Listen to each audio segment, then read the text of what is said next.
Okay, we're gonna open the April, I don't even know the date, the April board meeting. First order of business is to take a look at the minutes and looking for a motion to accept the minutes. Previous March's meeting.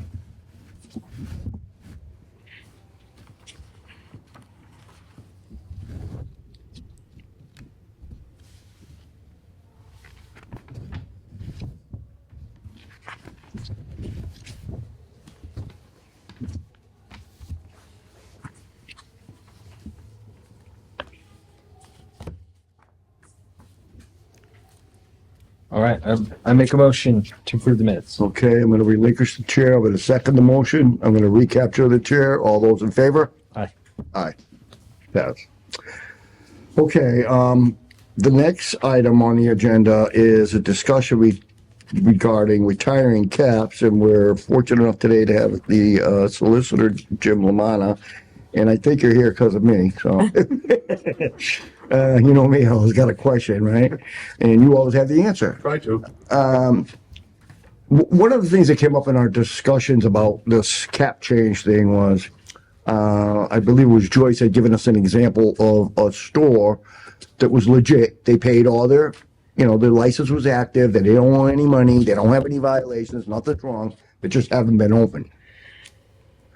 So it was thrown out there, something about, well, we could take that license away. I said, well, wait a minute, I don't know about that. If they're not doing anything wrong, is there some type of language that says if you have a permit, you have to be open a certain amount of business days, or, you know what I mean? The only thing I could think of is somebody was sick and they had to go away for a couple of months. I don't know if that's the situation, but if someone has paid their fee for the permit and they don't have any suspensions due to, selling to minors or anything else like that, do we have the legal right to take back the license due to non-use, I guess would be the description? There's nothing in the current tobacco regulations that require a establishment to be open a certain number of days during the year. I'm also, we're a different hat for the License Commission. If a licensed establishment that can sell alcohol closes for any period of time, they need to notify the License Commission. And at some point, the License Commission can call them in and say, we feel this is a pocket license that could be used, it could be transferred to someone else. Right. And they could revoke or give them a deadline if you don't either A, reopen, or B, transfer the license. We are going to take it back. Use it or lose it, yeah. Correct. So this is that may be something that I could look for other communities to see a situation like that. Obviously, in the summer months, there are sub stores that close because it's a family-run business and they want to take some time off, and whether they should be treated the same as someone that closes the door and with no intention of reopening and looking to sell the license to someone else. There's 135 licenses in the city. Excuse, I don't mean to interrupt, but one of the things that we're putting into the new regulation, I believe, is clearer language for when somebody sells the establishment. The new owner has 60 days to renew, or they're treated like a first-time wait till you can get one. So there is something in the regulations that call for. I don't believe they can really have a pocket one. I know what you're saying. Don't use it, and it may be a better thing to sell my business, not even necessarily sell the license, but sell the business because you have it. Especially if we're going to be cutting down on the number of licenses overall, then all of them become worth a little bit more, I would assume. But I got really touchy that taking someone's permit to sell something away when they paid for it and they haven't done anything wrong. I didn't know if there was any language. I knew the liquor licenses, I know you use them or lose them. I've never dealt with it, but I've been more familiar with that. But I wasn't aware of any language on a tobacco one and look, it would probably make sense, and I'm sure we would do this anyhow, reach out to someone before we took and say, hey, what's going on? Is there somebody sick? Are you away? Or give us an explanation. But I don't think we have the ability to threaten, if you don't answer me, we're taking this thing away. I could see at renewal time, if it hasn't been inactive for a year, when they come in to renew, say, hey, what's going on here? Or tell us what's going on. But I don't think we have any teeth in our regulations now that allow us to take it back. Probably in advance for the next meeting, if that's the will of the the commission draft some language in perhaps similar, that if you are going to be closing for any extended period, whether it's a week or 2 weeks, you must notify the board. So at least or the health department, so at least they're aware there may be someone sick and they're going to be closing the business down for a period of time. We're not closing the door because we don't plan on reopening, and we certainly don't want to lose the tobacco license. But just to be fair to you folks, so you know what's going on.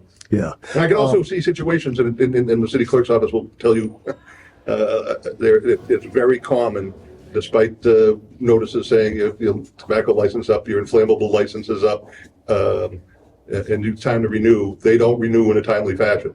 So that means something else to think about. If it's been a good business, they get one notice, maybe 2 notices for some reason, they don't renew, 30 days go by. Under the way the ordinance that I submitted for consideration that as worded now, if you were 31 days late in renewing your license annually, you wouldn't be eligible to renew. So that may be something that you might want to consider. We have language for someone that they have to do it within 30 days of their renewal period. That was another question. Sorry for all the questions. That's why if we didn't have any questions, you wouldn't need lawyers. Can somebody renew early? In other words, if my thing's up for in December, can I do it in October? I mean, you lose 2 months that you already paid for, but at least just to make sure that I don't want to get crazy during the holidays. I'd rather do it now. I Make got them the money lose the there. 2 months. I would just reissue it. I would just issue their next one starting when the other one expired. Yeah. Oh, so they can always do early. So the 30 days is never a problem because you can do if 30 days. If you want to make sure you don't forget, you can pay early, but you can't pay late. And when do they get the notice? Do they get the notice when on the day it's due, or they get it like 30 days ahead So of time? usually if is a tobacco license, there's usually a food license with it. Food license they have 60 days notice Before the due. before it expires. So we send them some letter saying, you got to renew. Yes. Good. Yes. So they we have have 60 days plus another 30 days, and then it's gone forever. They're treated like a first time permit. Well, that's not what But we that- do right now. But that's what But the regulation we're proposing is Oh. also that, like, if you lose your license, unless you buy a property that has an active one, you can't get one. right. So, I mean, I think it's a higher stakes thing now, right? Because if you don't renew, then it's gone forever and you can't get it back unless you relocate. So, If you can find a place to relocate that has one. right. And not to overly complicate, I think we're all aware of the mobile gas station. I believe their suspension was longer than 30 days. Under this proposed language, if the state says you deserve a 60-day or 90-day suspension, that would be the death penalty under this ordinance. So under this proposed regulation. So where the state has made a decision that we're not going to revoke you, but we're going to give you more than 30 days. This as written would essentially be a revocation at the local level, and that's fine if that's what the will of the Board of Health is. Yeah. We're pretty fair with everyone. Tell them ahead of time. If you become like a first time permit looker or trying to get one, then that's what you are. You put yourself there. The rules didn't put you there. You didn't renew on time or whatever. If you fail to do what you're supposed to do, that's not our fault. You know what I mean? Yeah. As far as the tobacco license goes. What one possible solution is section E9B. It said shall be returned to Lynn Board of Health. If that shall becomes a may, you could take it on a case-by-case basis and make a determination. Was there a valid reason why the store had been closed for 2 months? Was there an illness in the family that prevented them from having clerks there? It's a family-owned business. Was it changing from shall to may would give you some discretion in cases where it may be too draconian to have them lose that. Convenience stores don't want to lose their cigarette and tobacco license or their lottery license, because that's what brings people into those stores. We usually leave the discretion to the attorneys. We try to make it clear, so we don't have to choose. So we don't have to choose. Yeah. Well, the clearer the law is, everybody understands, and it's a famous line that we use with the people when we suspend them. Look, we don't have any wiggle room. If you got a violation, then you get what goes along with the violation. Then it's not my friend's uncle and give him a chance and none of that. It's just They not work very worth well it. in the suspension and the discipline side of it. Well, and I appreciate the business side of it too, but as like the public health board, we have a responsibility to decrease the tobacco. So I think Yeah. if this helps cut back on the licenses over time, I think it's an organic thing. Oh, yeah, I think Um, all the 60 days, and that's all good. I just didn't think about taking it from that particular example that I spoke of earlier. Would you, since we don't have Joyce here anyhow, would you mind waiting one more month to see if Jim can find out something from other towns and see what they have, or give us language? Is a month enough, or 2 months, It whatever? should be fine. Yeah, I mean, I know it has passed in other communities, other communities that are in the tobacco control No, I program. mean, as far as taking the license if nobody's there. No, they do. Yeah. Oh, That's what I'm do. saying. She's presenting to you what's being done in Okay. other. See, this is Danvers, this is modeled after Danvers. Yeah. Danvers would pull it, whether you had the best excuse in the world why you close your doors for 30 days. Yeah. Good. So Then, I from a mean, legal so, standpoint, this is legal. Is it fair in all cases? There may be cases Yeah. that someone legitimately has some health issues that Yeah. can't open his store and he, as long as we have the language in there that says we can do it, I don't mind doing it. oh, this is absolutely lawful. That's clear. Yes. So the regulation is determined by us, the board, right? So can we mirror it after what the liquor license looks like? Well, Like a use it or lose it type of situation? To be fair, the Lynn License Commission has discretion on a case-by-case basis. We have had the licensed establishments where there've been an illness in the family and we've given additional time. There are others where we're gonna take it, particularly on the package store side, because we're at our limit on package stores. We have plenty of restaurant licenses, so anybody can get a license to sell in on premise. but what we can do is we can put that language in that says we can take it if it's dormant for a certain amount of time. We could Yeah, have that so language. can we add that language in the regulation so that it mirrors that? And then, I don't know, you put in an appeal process, right? Or is it like if you have written thing like I need to extend it, then I think that's I fine. mean, I can work on that between now and the next meeting. But to your point, I do see the value of not having who do you know, and Right. one convenience store is getting treated differently than another. Yeah. If they have a well-respected That's trouble. attorney here. That's trouble. So, That's trouble. Plus, like you said, Danvers may already have some language on taking it back. well, this is Danvers' language. This is what Joyce had provided me. So that's Okay. what's before I you. mean, is they what may I look have- at other communities They do. may have more language as far as if it's business not operable Yep. for a certain amount of time. My guess is their rules are the least flexible. They're what? Least flexible. Like they want those licenses and they're taking it. They're not being considerate of a family illness. They're not being considerate of a extended It's their vacation. responsibility to Yeah. let us know what's going on, and if they told us I have to be Yeah. closed for 2 months, and Yeah. we would allow them to, but not to just do it for 6 months and then we don't know what's going on. Yeah. All right, well, let's see what we can find Yeah, out. no, I'll spend the next time. For one more month, and then We'll go with it. Yeah, I absolutely. apologize for the delays. It's just, if we can make it better, take a little more time, it's better to do it that way, I think, you know? Sure. Cover all our bases. Attorney Lamar, always a pleasure. I thank you so much. Next time, don't bring any bad news. Right, Yeah. Okay, great. Good. So this agenda item we're gonna table. Table, yep. Yeah. Do we need a motion to table it? Um, No, we just wait because it's already tabled, right? We're not well, voting. I mean, you didn't really vote on anything, so, Right. yeah. Right. Yeah. We're just gonna wait till we get more info, that's Yep, all. we'll just put it on the agenda for next month.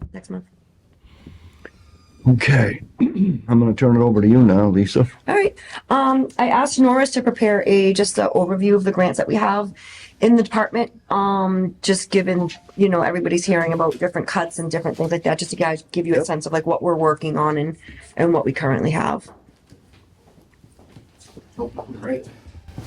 Thank you, Lisa, and thank you, Board of Health. The state of grants for the health division is steadfast. It's definitely on some, I think the grantscape in general is pretty shaky given federal cuts and varying cuts, but our strategy of using social determinants of health and forging coalitions with the different nonprofits in the city is keeping us going. We've definitely had to, but we've always relied on a strong partnership point of contact with the different organizations, but now more than ever, given the new federal landscape, we need to lean into that. But to be specific, we have applied for, so what the health division is currently working on now is quite a varying portfolio of different grants. We've dived into the environment sphere. We're working on 2 heat-related grants. That would be the Community Heat Resiliency Grant with the Bar Foundation, and the HEAL grant with HRIA, it's Healthy Environment for All Learners. There hasn't been much work, historically there hasn't been much work in these areas by Lynn's Health Division, and Director Tobin and the Health Division staff are leading the way in that, partnering along with Lynn Public Schools as well as MBPC, the Bar Foundation, as I mentioned, and a few other organizations that are local and statewide. So that's been really cool work, and that has also, part of being in these, and with those 2 grants, we're in a coalition of sorts with other municipalities that are also engaged in that work. And a big benefit to that is, those partners and facilitators, they tap us into additional sources of funding. So we definitely we're doing great work, and we're trying to hold those relationships strong. Our CHI grant, the Community Health Inclusion Index grant, that's the grant that is looking holistically at the city, parks, buildings, recreational pastimes, and trying to make that more inclusive. We're working with the city's Disability Commission. We're working with a host of different families with lived experiences. We're working with the Disability Resource Center in Salem, which serves all of the Lynn catchment areas, Lynn's disability community, to really iron that down. And by ironing that down, I mean coming up with an inclusion plan. Year 2, we're currently in year 2. Year 1, we spent gathering the data and getting input from the various partners, and most importantly, folks in the disability community. This year, the work from last year resulted in a report. That report we're using now to draft our inclusion plan with all of the city stakeholders, city departments, and all of the folks who are involved. With that inclusion plan, we'll be able to make pretty powerful policy recommendations. We'll be able to apply for different sources of funding. And that's another thing, the deliverables from these grants, we need to do a really good job, because the deliverable oftentimes leads us to additional sources of funding. So, but the CHI grant is going along steady. We anticipate that we will have the inclusion plan drafted by the end of this fiscal year. Great. We are there's still more.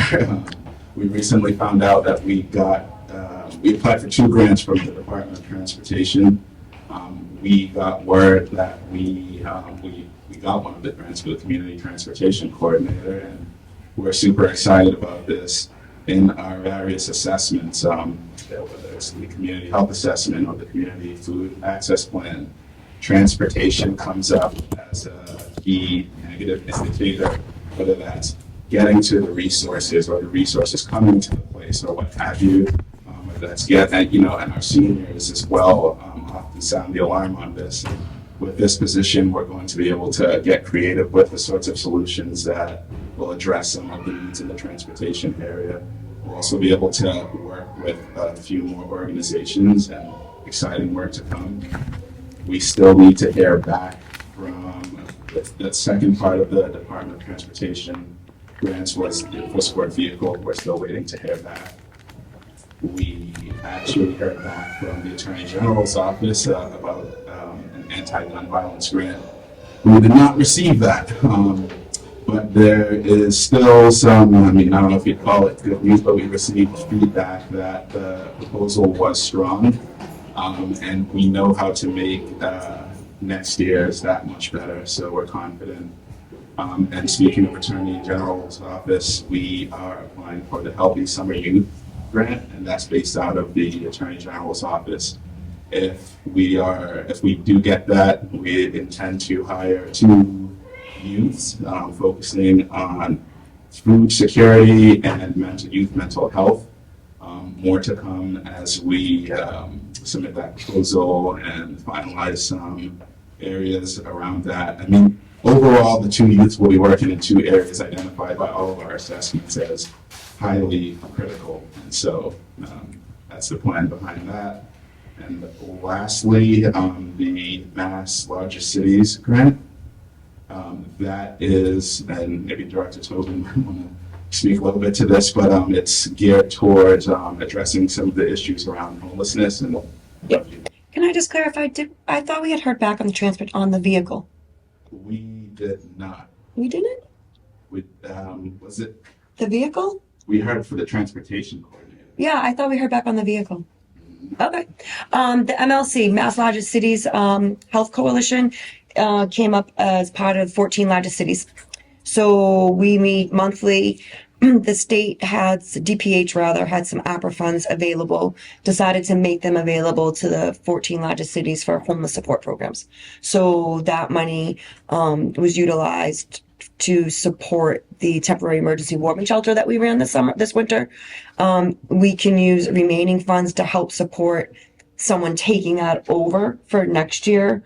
And we're also going to use it to help support some of the Lynn Continuum of Care point in time count efforts. We're making a huge effort to really work a little bit more holistically and cohesively to get better point in time count information. It's kind of been the same way for a long time, and there's definitely some eagerness to change things up a little bit and make sure we can get some accurate, more efficient counts. So yeah.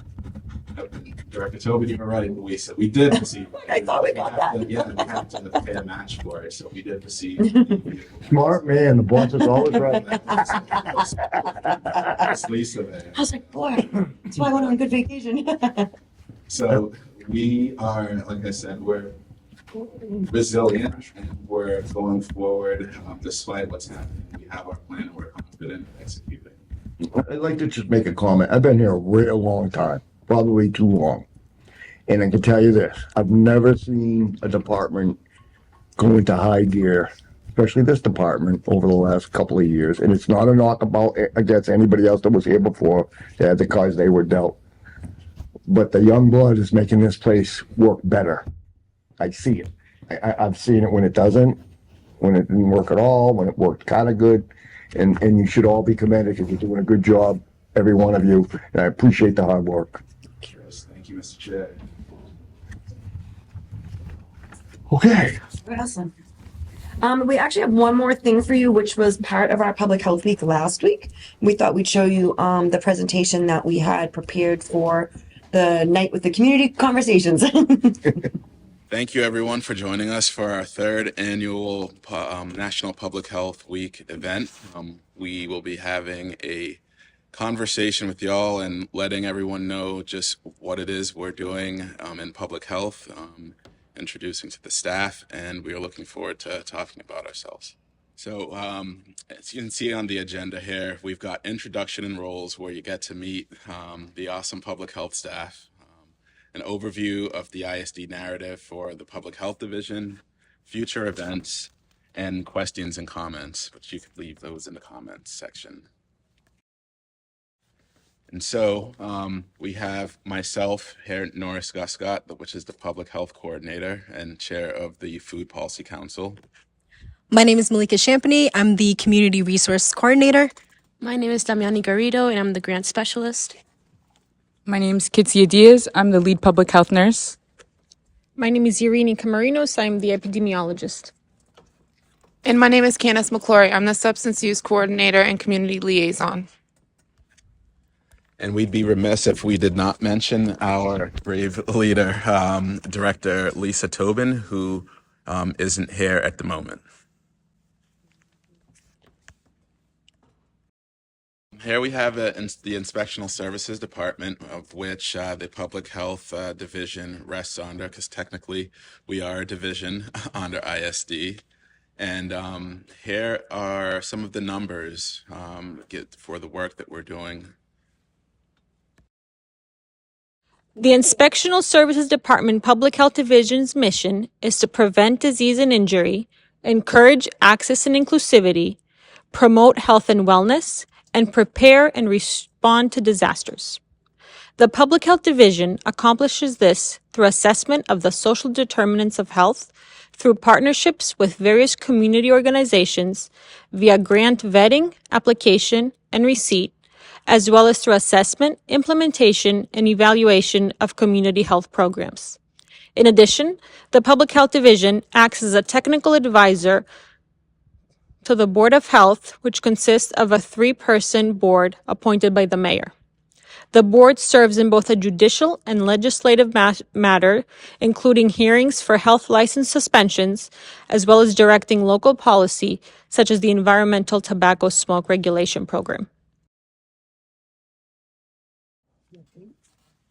And so Norris Scott again, and I am the public health coordinator for the city. In this role, I am assisting the public health coordinator with the entire city's public health portfolio, which includes environmental issues, that includes food issues, that includes applying for grants, under which the majority of my work is housed. A big part of the public health mission for the city is applying the social determinants of health that we'd mentioned earlier in the presentation, and applying that to the funds and the funds that we receive and the programs that we're implementing. So you can see from this slide that we've applied for many different grants. We from the Bar Foundation to the DPH themselves. We've recently received a grant for about $100,000 from the Department of Transportation, which is going to go a long way in addressing one of the major needs in Lynn, which is transportation. We're waiting to hear back from a few, and given the climate at the federal level, we remain vigilant, and we know that we are going to have to get really creative and I would say headstrong in how we go about applying for grants in the future.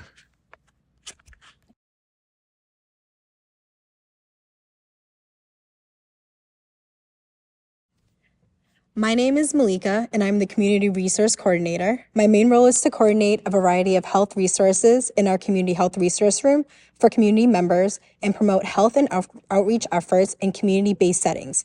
Resources that we provide in our resource room range from food, housing, substance use disorder, and general health. Hello, my name is Damiani Garrido. I am the grant specialist for the Public Health Division. My main role, I mainly work hand in hand with Norris Scott, where we develop and evaluate partnerships to support grant-funded activities and initiatives, as well as collaborating with community members and organizations to implement evidence-based programs and projects. Together, Malika and I in the Community Health Resource Room, we offer free items such as sharp containers, masks, as well as resources and educational literature.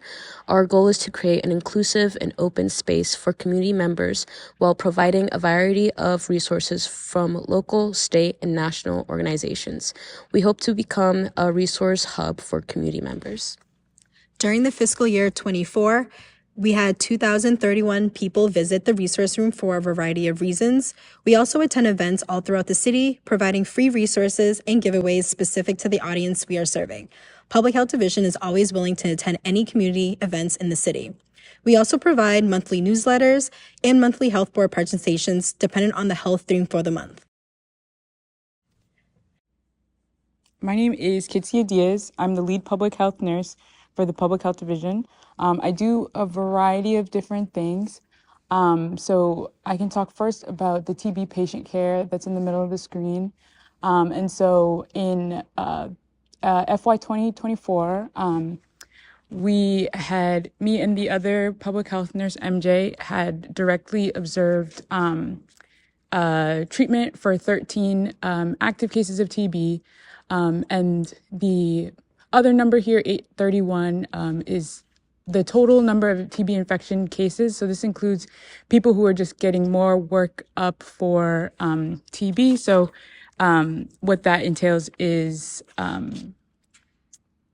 basically they would get further testing for a diagnosis and would get treatment if needed based on the diagnosis. And so the number one thing that we do for TB is making sure that the people that we see are not infectious during the entirety of their treatment. We do contact tracing to make sure that anybody like household contacts or any contacts at all also receive full treatment if needed. We also ensure complete treatment for all active cases and their contacts. And then for anybody who has latent TB, which is when they have the bacteria but not showing any symptoms and are not infectious, meaning it's just in their system but not actively causing disease, they can also receive treatment. And so that's a lot of what we do for TB patient care. And then if you look on the left side of your screen, it talks about the flu vaccines that we did. And so for the flu season 2024 through 2025, we did 17 clinics in between the months of October and November. And then after that, we held open like Tuesday night clinics for as walk-ins, and we did a total of 365 flu vaccines. On this slide, it breaks down the flu data for the season 2024 through 2025. And what we can see is we gave 293 total regular dose. So that's anybody 6 months and up and through 64 years of age. And then 72 high dose. So that's 65 and up. And we also gave so 287 people that we gave vaccines to had some form of insurance, while 78 did not have any insurance. And then it also breaks down into female versus male. And we did 214 female and 151 male. And lastly, the last section is by age. And so 308 people were at least 18 years or older, and 57 were less than 18 years old. And so the benefit of breaking it down like this is we can see, who are we targeting with our vaccines? Are there populations that we're not reaching? Where we can see we only got 57 kids. And so how we can plan for future flu seasons is looking into how we can have more access for flu clinics for younger kids and for older adults. And so it just helps inform how we would prioritize areas for giving the flu vaccine. My name is Irini Camarinos, and I'm the epidemiologist in the Public Health Division. The Department of Public Health at the state level has 76 reportable communicable diseases that are reported to the local Public Health Division. And that is where I work. Primarily, that is my space. I see the cases in the Massachusetts Virtual Epidemiological Network, also known as MAVEN. In fiscal year 2024, there were 3,345 diseases reported. Of those, 1,712 cases were reported for novel coronavirus, 1,477 cases were reported for influenza, and 66 were reported for foodborne illnesses, which includes cases for salmonellosis, campylobacteriosis, calicivirus, norovirus, as well as others. In addition, there were 42 cases for hepatitis B and hepatitis C, and 17 cases of group A strep. My work also revolves around emergency preparedness. During fiscal year 2024, the Public Health Division worked closely with the Lynn Fire Department Emergency Management Director, Kevin Wilkins, on applying for and receiving a technical assistance grant to update its emergency response plans, host a workshop for various city departments involved in emergency response, as well as a tabletop exercise to offer a real-life scenario for practice, Currently, in April 2025, we are working with the current emergency management director, Michael Smith, to conduct a drill at Breed Middle School. And again, that will involve a number of departments in the city that would be activated in the event of a weather or other emergency, and see how we can assemble resources on a timely basis in an emergency situation to open the shelter for residents that would need a place to be in if they cannot stay at home. My name is Candace McClory. I am the Substance Use Coordinator and Community Liaison in the Public Health Division. We currently host 3 youth prevention grants spanning through the ages 3 to 24. Through those grants, we have done a variety of different things. We have held the Youth Health Risk Survey in middle school and high school, which measures youth protective factors as well as risk factors. We have done the Photo Voice Art Project, which engages middle and high school students in thought-provoking interpretations on their meaning of topics related to prevention. We have currently done that with 4 after-school programs. We have done the I Can Help trainings with local school and after-school providers to establish safe places for adolescents to develop a trusting rapport with adults in the community. We've also have started our pilot program at NAGLY, where we're administering young adult risk assessments to determine the risk level for participants at NAGLY. We also have provided trainings through Boston Children's from the Brazelton touch points to local early education staff and providers. In addition to hosting 3 youth prevention grants, we also provide support to the opioid working group established by Mayor Nicholson in implementing actionable items throughout the city in support of the reduction in opioid-related illnesses and deaths. Through the opioid working group, we have placed 5 naloxone boxes across the city. And since fiscal year 24, we have distributed over 625 Narcan boxes, and 130 people have been trained in using Narcan in overdose education. Additionally, we have placed 2 syringe kiosks in the area of Willow Street and Washington Street. Through those kiosks, we have collected a total of 473 syringes. In January of 2025, we placed a health and wellness vending machine on Blake Street, which has distributed 284 various items, including hygiene kits, wound care, hats and gloves, and Narcan since January of 2025. Through the opioid working group, we also distributed 9 organizations a total of $247,000 through our NOFA grants. And through those grants, we have been able to provide support for 179 individuals. With that support being provided, 51% of that was towards personal care support. Personal care includes gift cards for food, clothing, household supplies, and hygienes. 17.4% of those funds were used to provide people with transportation. 24% of those funds were used for medication safety. And 6.3% of those funds were used for housing and utility assistance.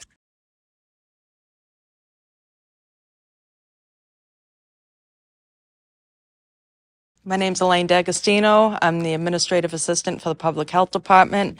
I handle the billing, the invoicing, the grants for the department, as well as any ordering products, daily assistance for the staff, coordinating events, coordinating with any and all areas of public health as needed with Director Lisa Tobin, Inspectional Services Coordinator Norris Guscott, as well as the additional staff. The Public Health Division aims to be in the community as much as possible through events sponsored around the city. We have a public health van with our mural that is also in the Community Health Resource Room of Room 103 at City Hall.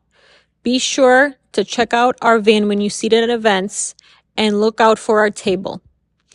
Our next event is at the DeMarcus Family YMCA for Healthy Kids Day on Saturday, April 26th from 10 a.m. to 12 p.m. noon. The American Red Cross will be in the Community Resource Room 103 at City Hall for the blood drive on Tuesday, April 29th from 1 p.m. to 6 p.m.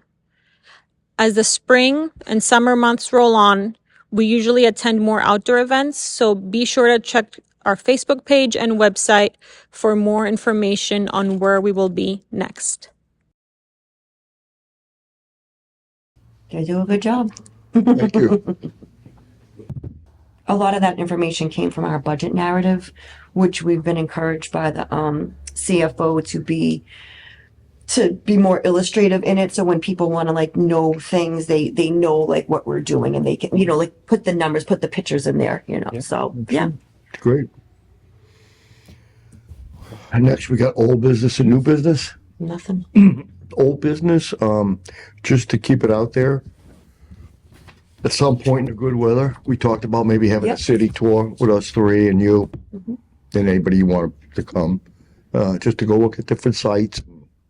You know, the trash site down on the Linway, that's Yeah. way better than it used to be, you know, places where,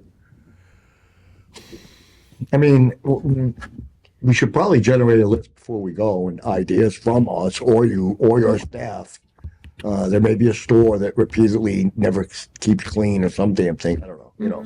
But I think it would be a good idea to go out and just look, you know, sometime maybe in the early summer, late spring, whatever you want. Do you want to do it May or June? We can looking at maybe May. Do you want to like? Yeah, let's wait till our other member Okay. is here, so Okay. make sure nobody's got vacations or anything. Okay, great. I think it's a good thing. All right. Never done it before, Okay.